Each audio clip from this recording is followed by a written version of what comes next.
5:30. Even a vaccine will not be the end of the pandemic.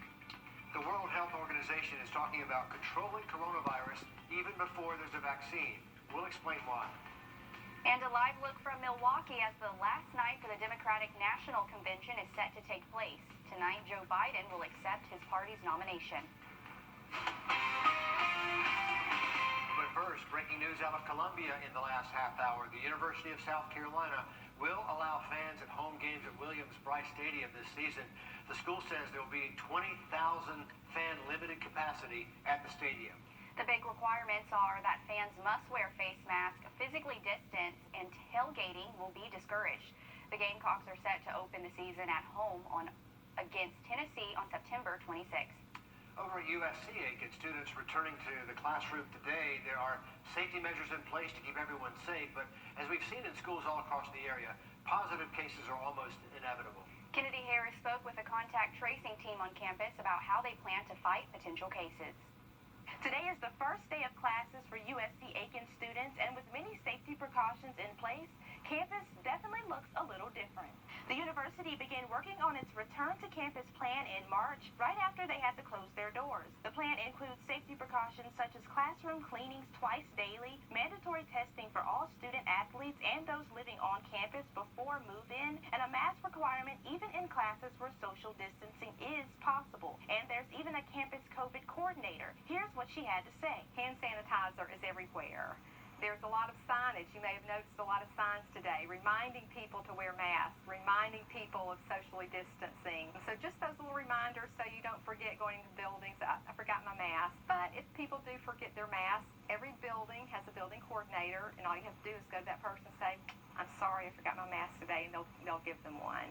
Even with these precautions, the university says a great deal of responsibility will rely on the individual. In an effort to control the potential spread of the virus, the university has formed a team of 15 volunteer staff contact tracers responsible for identifying and contacting anyone who may have come in contact with someone who tested positive.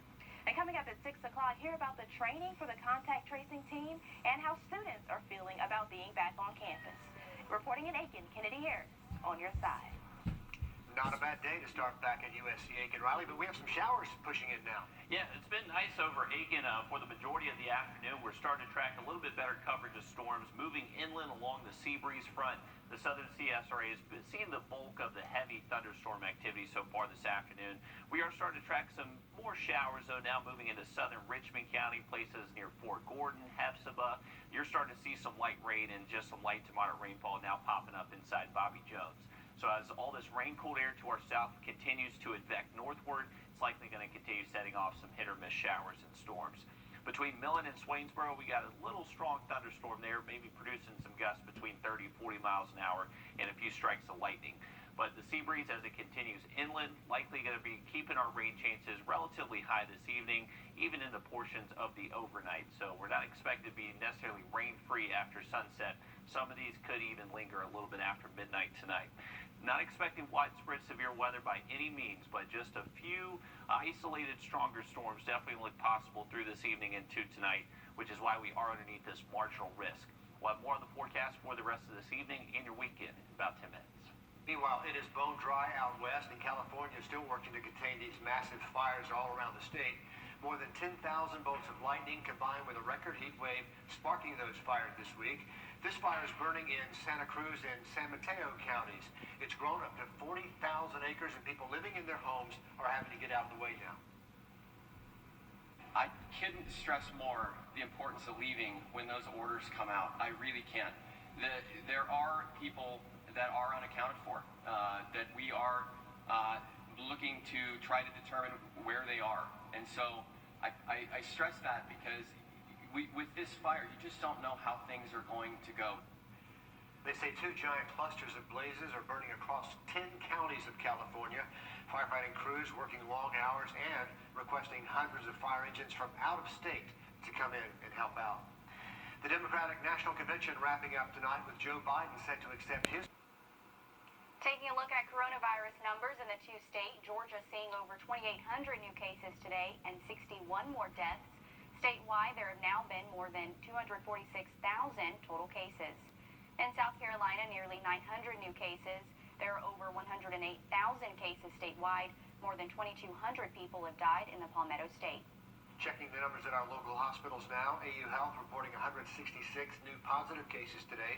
Total cases now more than 7,200. 67 COVID patients are in the hospital right now. University Hospital sitting at 1,200 total cases. Today they say they have 79 patients being treated. That's 2 fewer than yesterday. Aiken Regional seeing more than 600 positive cases. Doctors Hospital reporting 2 new cases today. They also have 23 patients in the hospital there. And in the Charlie Norwood VA, 4 new positive cases there. The World Health Organization warning today that even a vaccine will not be the end of the pandemic. The warning came from the WHO's regional director from Europe.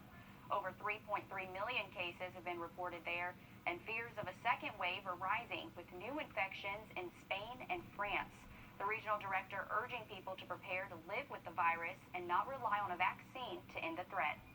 The end of the pandemic will be the day when every one of us will take responsibility and have been learning how to behave with the virus. And that depends on us. That day can even be tomorrow. He also warned countries to be prepared for the coming flu season as the end of summer approaches. The FDA is giving the okay for the first fully transparent surgical mask. Regular masks cover your mouth, which can get in the way of communication, especially for people who are deaf or hard of hearing and rely on lip reading to understand others. The see-through masks come in both FDA-cleared medical grade and consumer grade versions. More than 6 years after the Flint water crisis started, people who were impacted are getting a payout. The state of Michigan has agreed to a $600 million settlement over this crisis. Back in 2014, tens of thousands of people were exposed to lead-filled drinking water in the city of Flint. That included thousands of children. The settlement will establish a court-monitored compensation fund to give payments to people in Flint. Almost 80% of the money will go to people who were under 18 years old during the crisis. A Texas teenager suspended from school because of his hair got to return to class for the first time. Caden Bradford and his cousin DeAndre were both suspended from their Texas high school back in January because they refused to cut their dreadlocks, which went against the school's dress code. DeAndre also was not allowed to walk at his graduation. Earlier this week, a judge ruled the dress code was discriminatory and allowed Caden to return to school. A group of senior citizens protesting in front of the Attorney General's lawn in Kentucky demanding justice for Breonna Taylor. The group saying recent protests sparked challenges to elders during the pandemic because of long marches and large groups close together. Taylor was shot a number of times as police executed a no-knock search warrant at her apartment. The Attorney General's office is handling the investigation. It's unclear when the case will be closed. Facebook is committing to a $100 million investment aimed at boosting black businesses. Companies with fewer than kids learning from home may be having a hard time staying on track, but there are some resources you may already have at home that can help you out. We're going to tell you how to keep students on a schedule. We are expecting a few storms to linger into tonight, and tomorrow we're expecting more storms, unfortunately. Talk about that and an update on the tropics coming up next. Summer travel. You know, students are doing more school at home this fall, and one of the biggest challenges is just making sure they're following a schedule. Jamie Tucker takes a look at how some gadgets you probably have on hand can help. I was talking to a dad just yesterday who told me they're doing a lot more homeschooling than they anticipated. He and his wife are both working from home still, like many of us, and he said he's finding it a big challenge to keep the kids on a schedule. You know, in schools, they have chimes or bells to help the kids move from one class or subject to the next. Well, you can now use Google or Alexa to do pretty much the same thing. With Alexa, just go to the Alexa app and add a reminder. Give it a name. Time for science, beginning at 11:30 in the morning. Tap repeat, and then select daily, and then save. Here's your reminder. Time for science. Every Alexa device and smartphones that have the Alexa app installed will sound that bell every morning at 11:30. Class is in session. Seeing the need for homeschool help, Google has added Family Bell that will ring on any Google Home device you have. Set it up on Android or iPhones in the Google Assistant or Home app. Family Bell has preset the bells for lunch, snack time, recess, reading, and math. You can add your own here. Just select the time, frequency, and then add the bell. Social studies. Now, I will say it's a little easier to get this set up on Google devices, plus it sounds a lot more like a school bell. Super helpful, especially with younger children, plus they'll think it's kind of neat. It's a lot better than hearing mom and dad yell down the hallway again. That's What the Tack. I'm Jamie Tucker. What a neat idea, but I think some of those bells are a little too calm. Mom and Dad would be a little more demanding. Yeah, no doubt about that. You know, we get those reminders all the time from the producer. Here's a reminder. Time for weather. Just like it's time for weather right now as we take a look over Aiken. Riley, I know you're tracking some storms. Yeah, we actually had just a tiny little downpour pop up over downtown Augusta. So this is the view from Grovetown. You can see that downpour, that rain shaft coming down from the clouds. So this just popped up along that outflow boundary we've been tracking this afternoon. And it's helping us cool off. We're down to 89, so that rain-cooled air has finally showed up. And here it is on radar. You can see actually some heavy rain there over central Augusta. So that's on the center and west, or center and southern part of town towards Peach Orchard Road, Highway 1, Gordon Highway, those areas stretching out towards the mall. Now, this is just a pop-up pulse storm, so it's not expected to last all too long for us. And a wider look at the area, you can see this is that rain-cooled air that finally moved far enough north to help produce that one tiny little shower. It is very tiny, but fitting right inside Bobby Jones Expressway. We are tracking some storms in the eastern CSRA through Bamberg, Allendale, Screven, Jenkins, Emmanuel County. These storms are forming along the sea breeze front that's trying to move further inland. So as we head into this evening and tonight, we are going to keep the chance for these downpours moving on through. So if you haven't seen rain just yet, I wouldn't give up on the forecast. You do have that possibility through tonight. There is going to be the opportunity for some stronger storms out there, but everything that does turn severe should be limited in duration and intensity. So we're not expecting widespread severe weather. It's just that any one area inside the CSRA could briefly see a strong wind gust from a storm through this evening and tonight. And this is a jump ahead to midnight. You can still see we are tracking some heavy downpours across the area. You can see it's expected to get drier first for the southern CSRA, and then the northern CSRA will be dealing with the last little bit of downpours. Some of those could linger even into early Friday morning. I'm anticipating most of us to be dry early Friday. Later into the afternoon and evening is when we're expecting a little bit better coverage of those showers and storms. Heading into Saturday, we're expecting slightly less storm chances, but not completely zero. The higher storm chance definitely going to be tomorrow during Friday. So tonight, just watch out for those hit or miss storms moving on through. Cloud cover overnight should help keep our lows generally in the low 70s for most of us. Friday, we're not expecting to get too hot. We should generally stay in the 80s for us as cloud cover and those storm chances remain relatively high. Tropical Depression 13, this is going to influence our rain chances going into next week. As we head into Monday and Tuesday, the system actually expected to be near the south coast of Florida and possibly into the Gulf of Mexico. So if it takes this path into the Gulf of Mexico, we stay on that north and west and eastern side of the storm, which brings us the possibility of severe weather and some heavy rain as well. So that is what we're going to be watching very closely into the weekend, early next week. Storm chances looking pretty good the next couple of days. Watch out for them in the afternoon and evening. Costello. Mike Costello. Saving jobs and health insurance for families. Taco Bell is coming out with a new restaurant design, and it's aimed at limiting human interaction. The chain is cutting back on dining room seating and adding a second drive-through lane dedicated to pick up orders made on its app. The Go Mobile is set to roll out next year.